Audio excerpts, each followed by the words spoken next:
Türkçe, tarihin derinliklerinden günümüze kadar bir milletin kimliğini, kültürünü ve dünya görüşünü taşıyan eşsiz bir dildir. Türkçeyi yalnızca bir iletişim aracı olarak görmek, onun köklü mirasını anlamaktan uzak bir yaklaşımdır.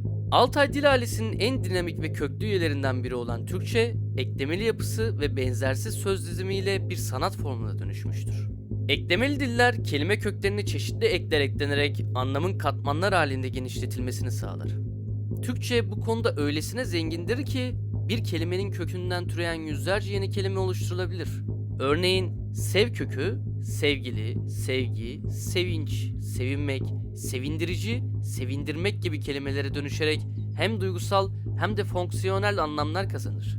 Bu özellik Türkçenin yalnızca günlük iletişimde değil, edebiyat ve bilim gibi alanlarda da nasıl etkili bir araç olduğunu gösterir. Türkçenin bu eklemeli yapısı dilin hem esnekliğini hem de derinliğini yansıtır. Kelimelere eklenen her yeni ek anlamı genişletirken aynı zamanda bir hikaye anlatır. Örneğin göz kelimesini ele alalım. Bu kelimeye ekler ekleyerek gözlük, gözü koruyan veya görmeyi sağlayan bir araç olarak nitelendirilebilir. Gözlükçü, gözlük yapan veya satan kişiyi nitelendirir. Gözlem, bir olayı gözle takip etme olayını anlatır. Ve hatta gözlemlemek, gözlem eylemini gerçekleştirmek gibi tamamen farklı bağlamlarda kullanılabilecek kelimeler türetebilirsiniz. Bu dil yapısı Türkçenin yalnızca bir iletişim aracı değil, aynı zamanda bir düşünme ve yaratma biçimi olduğunu da ortaya koyar. Türkçenin bu yapısal gücü, tarih boyunca onu diğer dillerden ayıran en önemli özelliklerden biri olmuştur.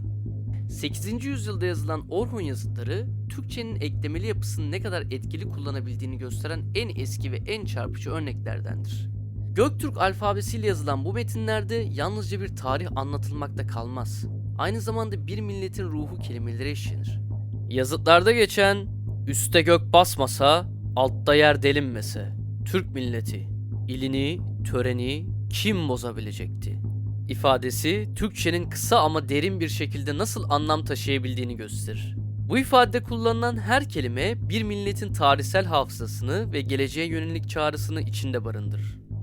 Göktürk alfabesinin 38 harften oluşan yapısı, Türkçenin fonetik zenginliğini yansıtmakta kalmaz. Aynı zamanda doğanın ritmini ve ahengini dile taşır.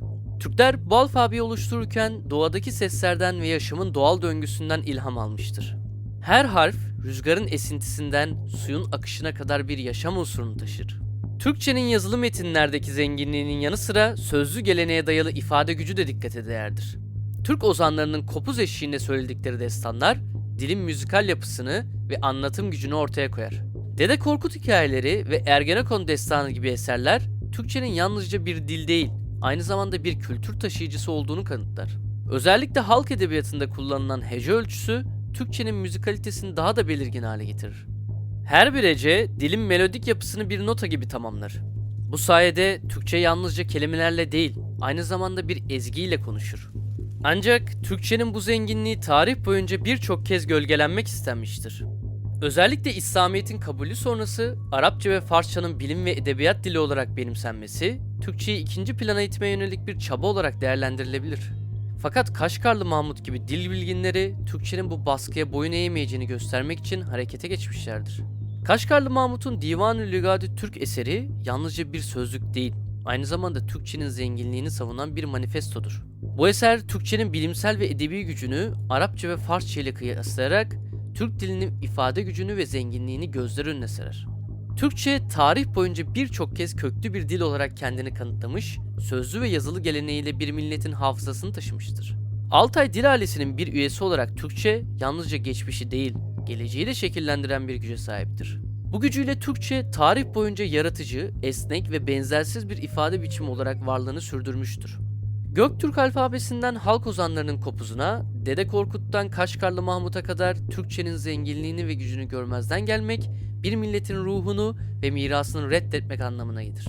Bu zenginlik yalnızca Türklerin değil, insanlığın ortak bir değeridir. Türkçe yalnızca bir dil değil, bir milletin sanatla harmanlanmış duygularını, düşüncelerini ve hayallerini yansıtan eşsiz bir ifade biçimidir. Türkçenin tarih boyunca sanatın dili olarak kullanılması, onun estetik gücünü ve derinliğini gözler önüne serer. Türklerin bilinen en eski tarihinden günümüze kadar Türkçe halk şiiri, destanlar ve müzikle birlikte adeta bir sanat formu haline gelmiştir. Türk halkının doğayla ve yaşamla kurduğu bağ, Türkçenin ritmik yapısına yansımış, bu da halk edebiyatında hece ölçüsüyle zirveye ulaşmıştır. Bu ölçü, dilin müzikalitesini ortaya çıkaran en önemli sanatsal unsurlardan biridir. Hece ölçüsünün temelini oluşturan 7'li, 8'li ve 11'li kalıplar yalnızca bir şiir formu değil, aynı zamanda Türkçenin doğal akışının bir yansımasıdır. Hece ölçüsü, kelimelere yalnızca bir anlam değil, bir ezgi kazandırır. Ergenekon Destanı gibi Türk tarihinin temel taşları olan eserlerde bu ritmik yapı, bir milletin duygularını en güçlü şekilde ifade eder. Gök girsin, kızıl çıksın. Divan-ı Lügat-ı Türk'te geçen bu dizeler, yalnızca bir duygusal ritmi değil, bir milletin kararlılığı ve inancını yankılatır. Türkçe yalnızca konuşulan değil, adeta hissedilen bir dil haline gelir. Bu güçlü ritmik yapı, halk ozanlarının kopuz eşliğinde söyledikleri şiirlerle birleştiğinde, Türkçe yalnızca bir dil değil, bir müzik formuna dönüşür. Şiir ve müzik arasındaki bu güçlü bağ, Türkçenin estetik yapısını ölümsüz kılar ve bir milletin sanatla olan ilişkisinin en büyük kanıtıdır. Türkçenin bu sanatsal zenginliği yalnızca bireysel ifadelerde değil, bir milletin ortak hafızasında da kendini gösterir. Destanlar, Türkçenin tarih boyunca bir anlatı aracı olmasının ötesinde bir sanat eseri gibi işlenmiş yapılar olduğunu kanıtlar. Ergenekon Destanı, Türk milletinin yeniden doğuşunu anlatırken, Türkçenin hem duygusal hem de sanatsal gücünü gözler önüne serer. Ergenekon'da sıkışan millet, dağları eritip yolunu buldu ifadesi, yalnızca bir milletin kurtuluş hikayesini anlatmakta kalmaz. Bu hikayeyi doğanın gücü ve insanın azmiyle harmanlayarak epik bir sanat eseri haline getirir.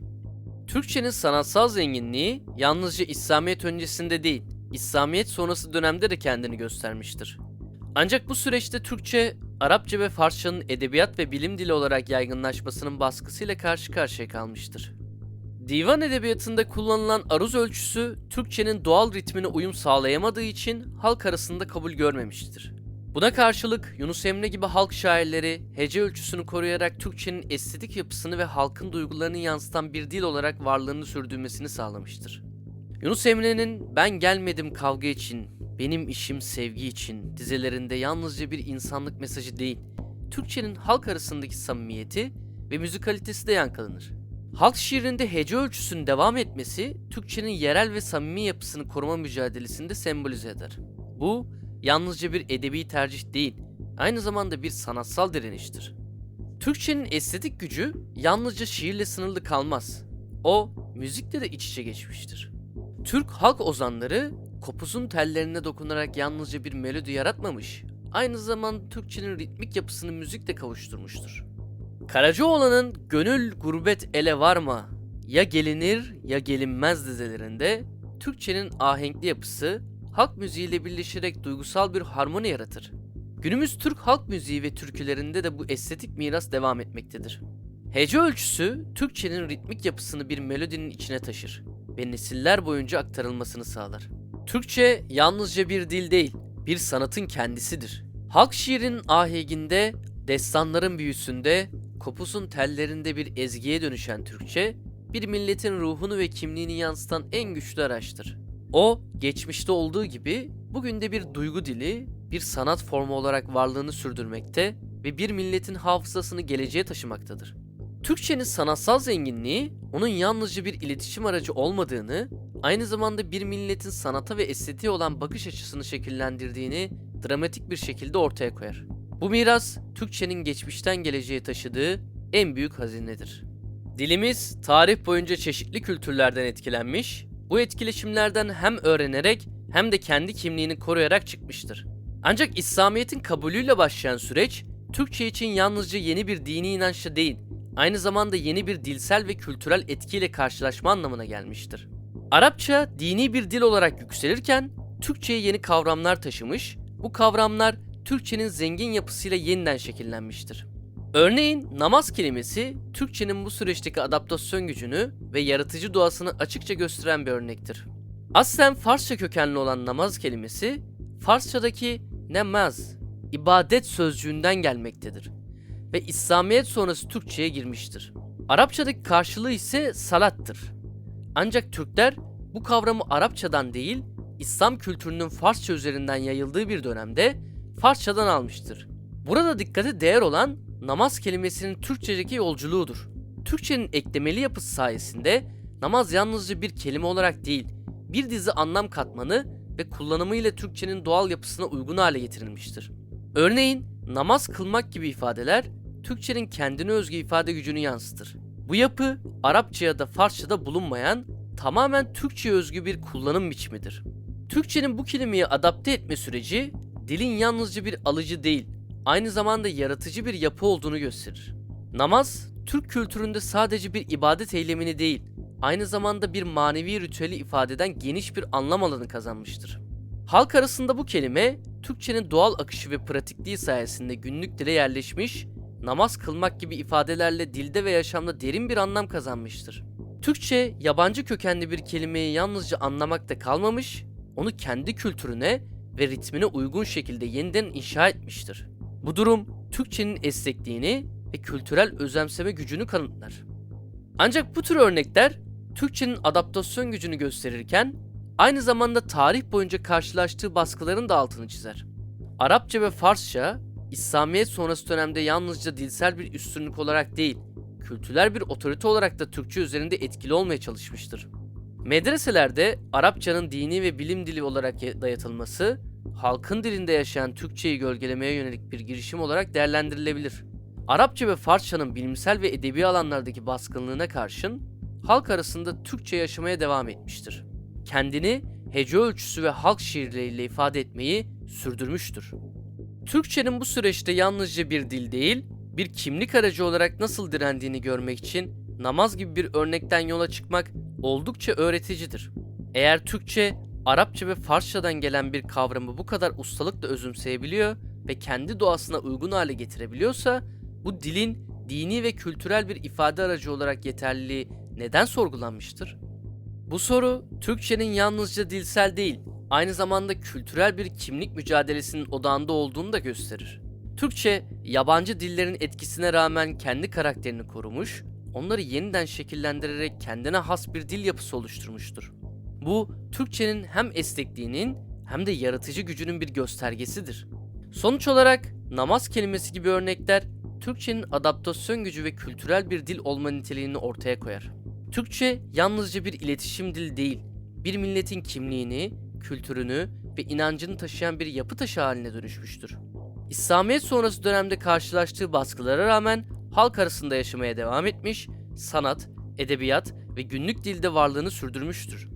Türkçe bir milletin hafızası olarak yabancı etkilerden öğrenmiş ancak asla teslim olmamıştır.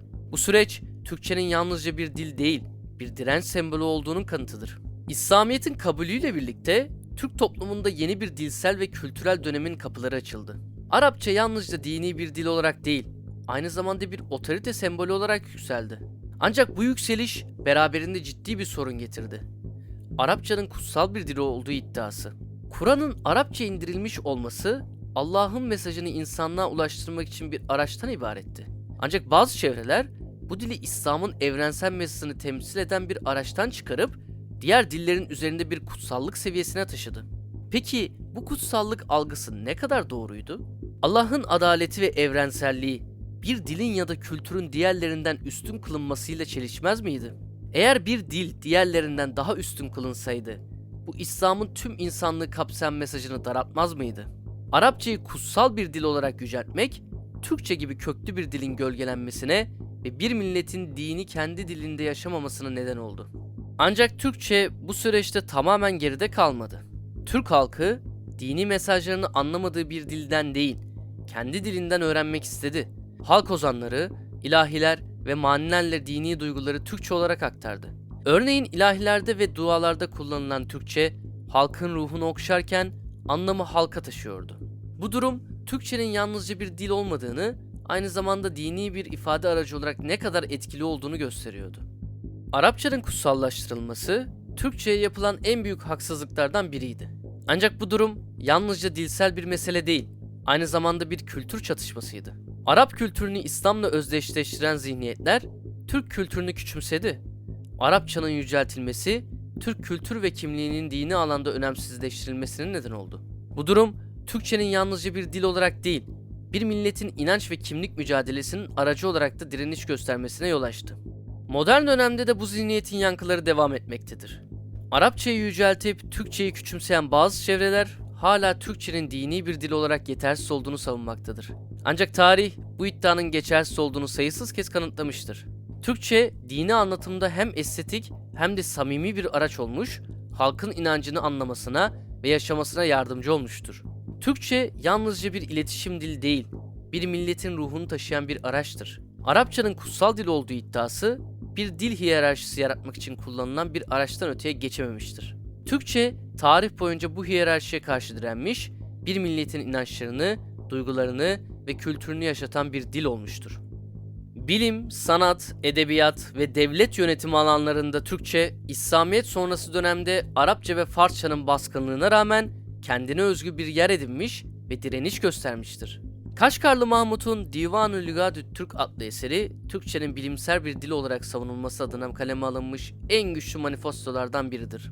Bu eser, Türkçenin yalnızca zengin bir söz varlığına sahip olduğunu değil, aynı zamanda onun gramer yapısının, anlatım gücünün ve şiirsel estetiğinin Arapça ile boy ölçüşebileceğini gözler önüne serer. Kaşgarlı, Türkçeyi Araplara tanıtmak amacıyla bu eseri yazmış, aynı zamanda Türk dilinin medeniyet taşıyıcı bir dil olduğunu kanıtlamıştır.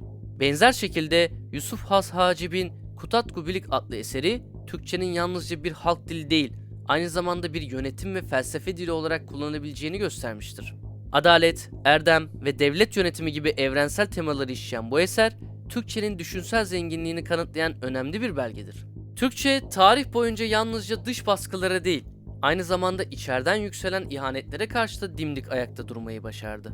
Belli dönemlerde Arapça ve Farsçanın üstün dil olarak dayatılması, Türkçeyi halkın dili olarak sınırlamaya çalıştı. Modern dönemde ise Türkçeyi küçümseyip Arapçayı yücelten zihniyetler bu tarihi baskının devamı niteliğinde oldu. Ancak Türkçe, Atatürk'ün dil devrimiyle tarihin en güçlü direnişlerinden birini gösterdi.